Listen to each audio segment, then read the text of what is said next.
was a regular day, or at least I thought it would be. I was heading to my parents' house, just a quick stop to grab some tools from the garage. The weather was crisp, and everything seemed normal as I pulled into the driveway. But the moment I stepped out of my car and glanced out the window, my entire world shifted. There she was, my wife, standing by the back door, whispering to someone I couldn't see. As I took a few steps closer, my heart dropped. I saw him. Henry, my wife's lover. He was hug my wife and kiss on her lips. I froze. My hands clenched into fists, my blood boiling. This was the same woman who promised to love me, to stay faithful, yet here she was, betraying me in the most hurtful way possible. Before I could process what I had just seen, I heard my mother's voice from the living room. "How do you like Henry? Is he as good in bed as my son?" Her words hit me like a slap to the face. I didn't know if she was trying to make a joke, or if she truly didn't care. But the sting of her comment made everything clear. She knew. My mom knew about the affair. But what shocked me even more was the look on her face, a mix of amusement and indifference. That was the moment I realized this wasn't just my wife's betrayal. It was an entire family dynamic I never expected. I couldn't hold it in any longer. Rage coursed through me, and in that moment, I made a decision. I would make her and Henry pay. Not just a little, not just a typical revenge. No. What I had in mind would be savage. It would be so brutal, it would make even Tarantino proud. I couldn't stay there for another second. The mix of rage and humiliation was too overwhelming. I turned around, grabbed my tools, and left the house as quickly as I could. But deep down, I knew this wasn't over. Far from it. That night, after a few drinks to calm my nerves, the plan started to form. I didn't just want to get back at her. I wanted her to feel the weight of everything she'd done. I needed her to understand the pain, the betrayal, the complete destruction of everything she thought she could hide. And I was going to do it in a way that would haunt her. I spent hours thinking about the perfect way to hurt her, but I wasn't going to do it alone. I knew I needed an ally. Someone who understood the depths of betrayal, someone who could help me craft the perfect revenge. That's when I thought of her best friend, Jane. I had always respected her. She was smart, successful, and had been there for me through some of the hardest times. But over the last few years, I noticed something between us, something I didn't dare acknowledge before. There had always been a tension, a chemistry that neither of us addressed. But now it was perfect. I picked up my phone, sent her a quick message. "We need to talk. I have a plan that could change everything." She replied almost instantly. I knew she was on the same wavelength. We met up that evening, and after a few awkward moments of catching up, I told her everything. The affair, my mom's comment, the humiliation. Her face softened with sympathy, but there was also a flicker of something else. Maybe she understood. Maybe she was tired of seeing her best friend destroy everything she had. She listened carefully as I laid out the plan. A plan so ruthless, so devious, that it would ensure my wife regretted ever proposing that open marriage. I needed Jane on board because this wasn't just about me anymore. This was about taking back control, about showing everyone that the consequences of betrayal were never as simple as just walking away. Jane agreed to help, but she had one condition. She wanted to see her best friend's reaction when everything came crashing down. She wanted to see the look on her face when she realized that her best friend was now the one who would watch everything she loved unravel. The plan was set into motion. Jane and I had everything mapped out. But what neither of us anticipated was the emotional roller coaster that would follow, one that would shake me to my core. A week before the big day, I received a message from my wife. It was brief, but filled with so much guilt, it was almost suffocating. She wanted to talk, to apologize. She claimed she was tired of the secrecy, tired of the lies. She even suggested therapy, begging me to give her another chance. I almost laughed. Did she honestly think she could undo years of betrayal with a few words? Did she think I would fall for her pathetic attempt at redemption? But something in me hesitated. I wasn't sure what it was. Maybe it was the remnants of the man I once was, or the memory of the love we used to share. Maybe it was the thought of my daughter, the innocent one caught in this mess. For a moment, I almost reconsidered the whole plan. I thought about calling it off, pulling back, and seeing where this new conversation could lead. But then, just as quickly, I reminded myself why I was doing this in the first place. This wasn't just about me anymore. It was about showing her that actions have consequences. It was about reclaiming my dignity. I agreed to meet her, but this time, I told Jane to stay back. This was my moment to confront her alone. As I walked into the house that we once shared, a strange calmness settled over me. There was no turning back now. My wife was waiting for me in the living room, her eyes swollen from crying, her hands trembling. She looked different, vulnerable. "I'm sorry," she whispered. "I don't expect you to forgive me, but I need you to understand. It wasn't about you. It was about me, about needing something more." Her words cut through me, but I didn't show it. Instead, I sat down across from her, calm and collected. "I understand, all right," I said. "But it seems like I've misunderstood something too. You see, I thought I was the one who would hurt the most from this. I thought you were the one who needed to be punished. But the twist here, sweetheart, is that I've realized I'm not the only one affected by this. And now it's your turn." She stared at me, confused, the color draining from her face as the weight of my words settled in. Then, just as I prepared to reveal the next phase of my plan, I dropped a bombshell that would forever change the course of everything. "I'm not the only one you've betrayed," I said quietly. "Your best friend, Jane, she's been a part of all this, too." Her face twisted with disbelief. "What? No, she wouldn't." But I had proof. Evidence that Jane had known about the affair the entire time, that she had helped orchestrate the open marriage proposal, and that she had even been in on some of the most intimate moments with Henry. Her eyes went wide, and the tears started flowing. She had no idea. She thought Jane was her friend, her confidant. But now, Jane was the one who had secretly betrayed her. I had never seen her so broken, so utterly destroyed. You used me," she sobbed. "And now my best friend?" I didn't say anything more. The revenge wasn't about the satisfaction of seeing her cry. It was about the deep, irreversible truth. My wife had lost it all. Her lover, her best friend, and the man she had once promised to love. And in that moment, I realized that the pain of betrayal doesn't just affect the one being cheated on. It's a poison that slowly spreads, infecting everyone involved. My wife sat there, shattered. Her face was pale, the tears streaming down her cheeks as she struggled to process what I had just revealed. For the first time in years, I saw the woman I once loved, vulnerable, exposed, and broken. But the emotional weight of everything was starting to sink in. This was no longer about punishing her.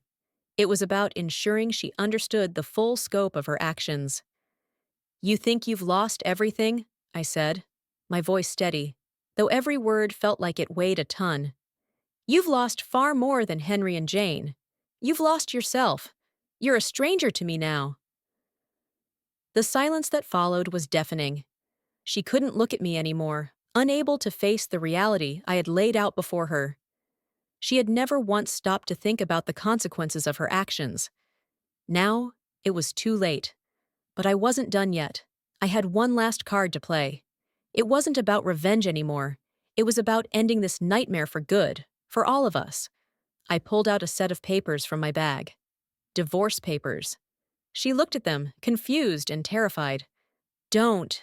Please," she whispered, barely able to speak. "I didn't mean for it to get this far. I didn't mean for any of this." "I know," I replied coldly. "But you're right about one thing. You didn't mean for it to get this far. That's the problem. You never thought about the consequences. Now here we are. It's over. I'm done." I stood up, slipping the papers across the table toward her. She reached for them, her hands shaking as she skimmed the text. The reality of what was happening hit her like a freight train. The life she had known, the marriage she thought she could salvage, was slipping through her fingers. "You're really going to do this?" she asked, her voice breaking. "After everything?"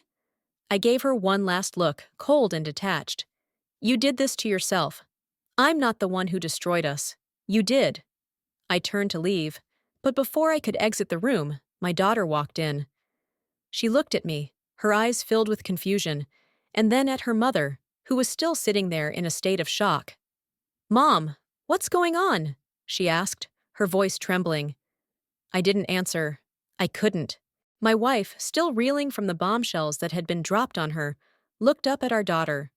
Her voice was faint, filled with regret.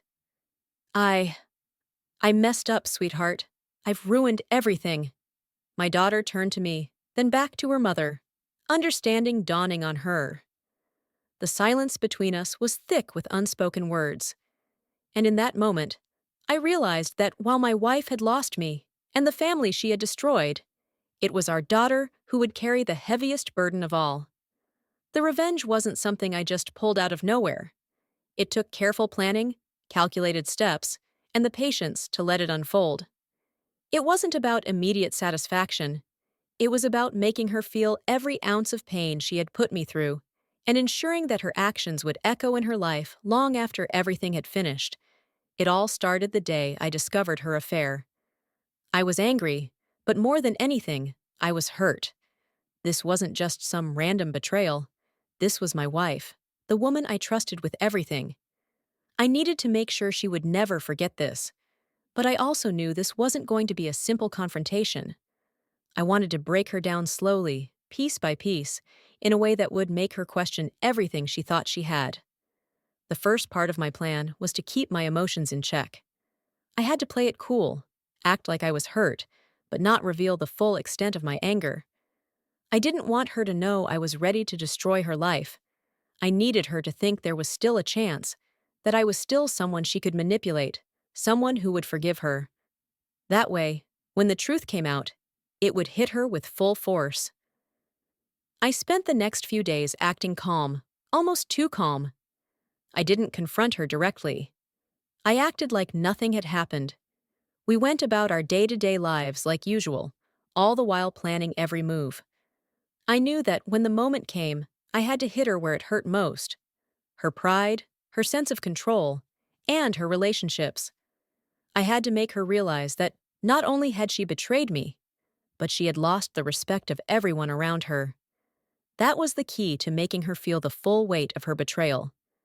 The first part of my plan was the conversation with my mother. It wasn't just an offhand comment. It was a strategic move. I knew that by having my mother casually drop that bomb about Henry, it would destabilize her.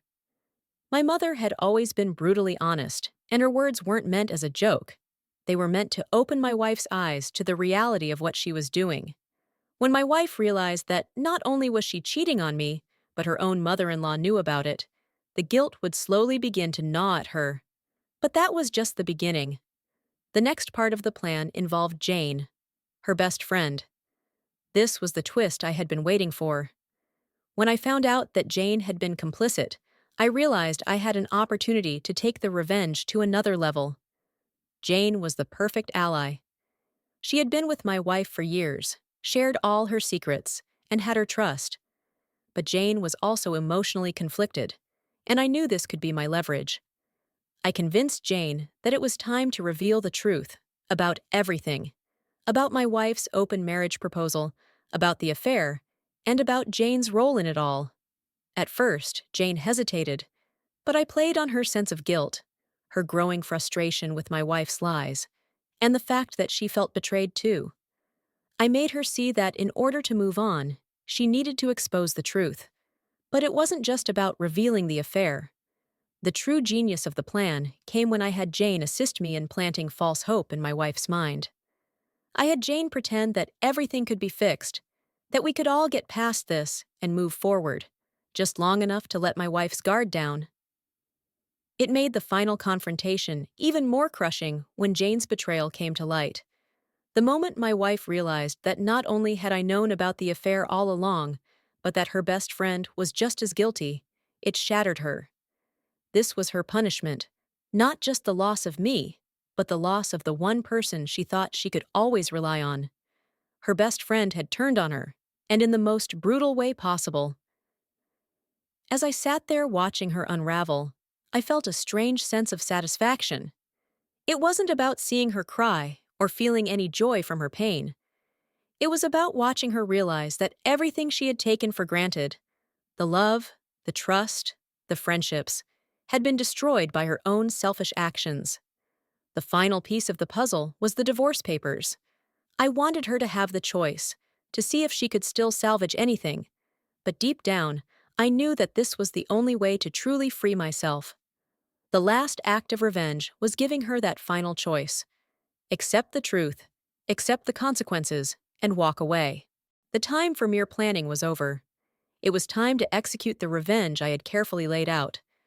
I had already set the stage.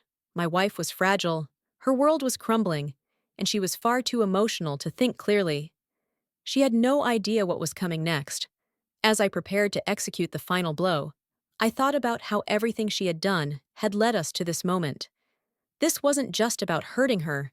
This was about making sure she understood the depths of her betrayal. I started with her lover, Henry. It wasn't enough that I had exposed him to my wife. No, I had to make sure he paid for his role in this. He had been the catalyst for the destruction of my marriage, and I wasn't going to let him walk away scot-free. I tracked him down. It wasn't hard. Henry was a man with an ego, and he wasn't particularly careful about covering his tracks. I found out where he worked and visited his office under the guise of a concerned husband wanting to confront him face to face. But I had something else in mind. When I walked into his office, he didn't seem surprised to see me. In fact, he looked almost smug, as though he thought he had won. His arrogant smile faded when I dropped a folder of evidence on his desk. It contained photographs, screenshots of messages, and even a recorded conversation of him admitting to his affair with my wife. I had gathered everything. I'd even spoken to his employer and made sure they knew the details of his affair with a married woman. I told Henry that I was going to ensure this affair ruined him, not just his relationship with my wife, but his reputation, his career, everything.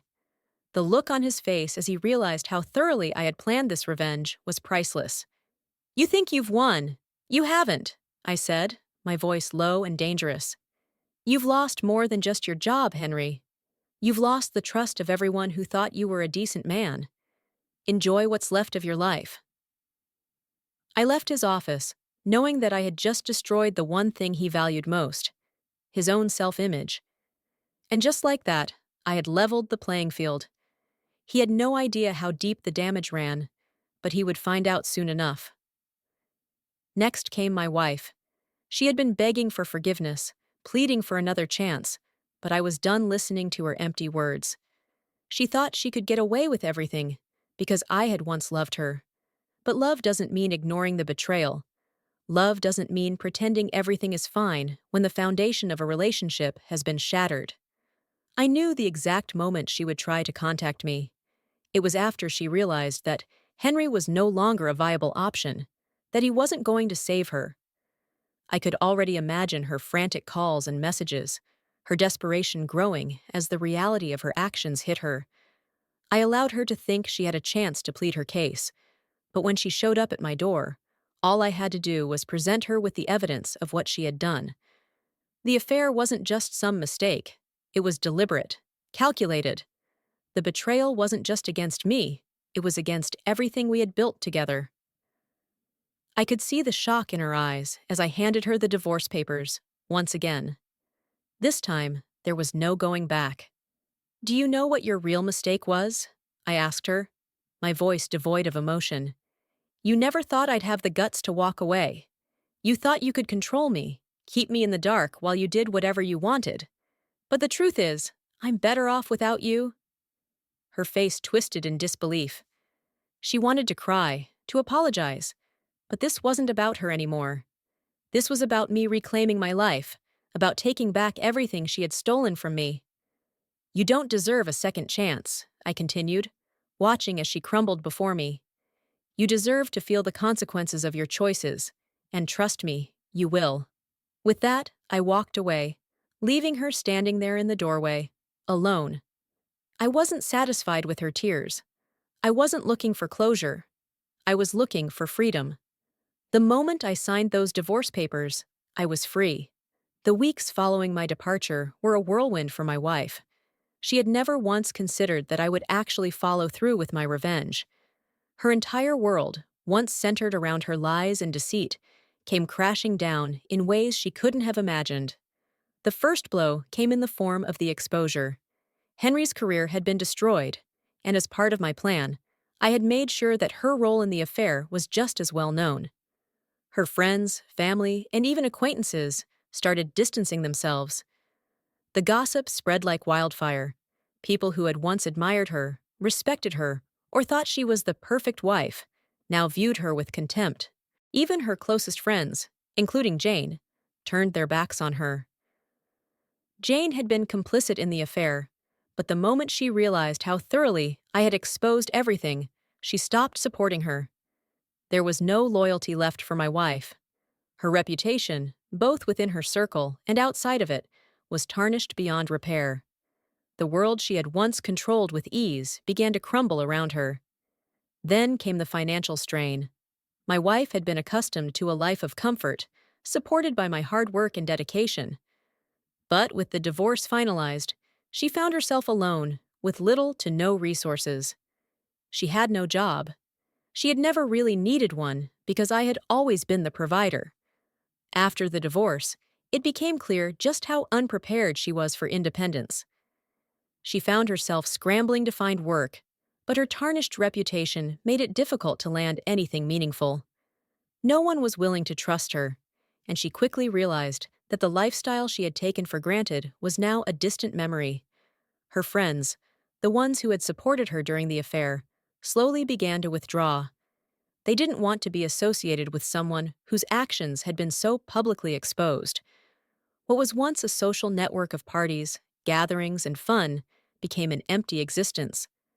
Her relationship with her family also suffered. Her parents, who had once been neutral, could no longer stand by her side after hearing the full story. The guilt weighed on her heavily. She had not only betrayed me, but she had also destroyed the trust her family had placed in her. Her mother's disapproving silence echoed in her mind every day. She was now isolated, both emotionally and socially. As the days passed, my wife's emotional state deteriorated. The guilt that had once been buried under the facade of her affair came to the surface. Every conversation she had with people felt like an interrogation. Every look, every glance, was a reminder of what she had done. She began to question herself, wondering how she had gotten to this point. The realization that she had lost everything, her husband, her friends, her career, finally set in. She had no one left to blame but herself. The emotional toll was crushing. The tears, the regret, the sleepless nights became a constant part of her life. She couldn't escape the thought that her selfish actions had led her to this place of complete destruction. Her mental health began to deteriorate as the consequences of her choices weighed heavily on her. But the hardest part was the relationship with our daughter. She had been the one constant in her life, the one person my wife thought she could rely on. However, after the truth came out, my daughter was left to process the betrayal too. My wife had never been a perfect mother, but she had always been the one in control. Now her daughter saw her for what she truly was, someone who had torn the family apart for selfish desires. Their once close relationship began to fall apart. My wife tried to make amends, but the damage was done. Our daughter resented her for what she had done to the family, and no amount of pleading could repair the trust that had been shattered. The aftermath of my wife's actions was brutal. She had destroyed not only her relationship with me, but every aspect of her life. The revenge had been slow and methodical, but the consequences were far-reaching. It wasn't just about ruining her marriage. It was about exposing her lies and watching her lose everything she had taken for granted. As I walked away from everything, I couldn't help but feel a strange sense of liberation. The pain, the betrayal, all of it had weighed me down for far too long. But now it was over. My wife was left to face the wreckage she had created, and I had finally reclaimed my life. I watched from a distance as she sank deeper into the chaos of her own making. It was a cold comfort, knowing that the woman who once held my heart was now lost, both to herself and to the world around her. I had given her a chance to redeem herself, to make the right choices. But in the end, it wasn't me who betrayed her. It was her own selfishness and pride. As for me, I moved forward. I rebuilt my life piece by piece, embracing the freedom I had fought so hard for. I found peace in the knowledge that I had taken control, that I had taken back what was mine, not through violence, but through a calculated and just response to the wounds she had inflicted on me. For the first time in a long while, I felt like I could breathe again. There was no more manipulation, no more lies. There was just me, starting over and embracing the future. In the end, revenge isn't just about hurting someone. It's about reclaiming your power. It's about ensuring that the person who wronged you understands the consequences of their actions, and that you no longer live in their shadow. I didn't just get my revenge, I got my life back. And as for her, she learned the hardest lesson of all: betrayal. Thank you for watching, and if you haven't subscribed to my channel yet, please do so and press the notification bell. This way, you'll stay updated with more shocking real-life stories.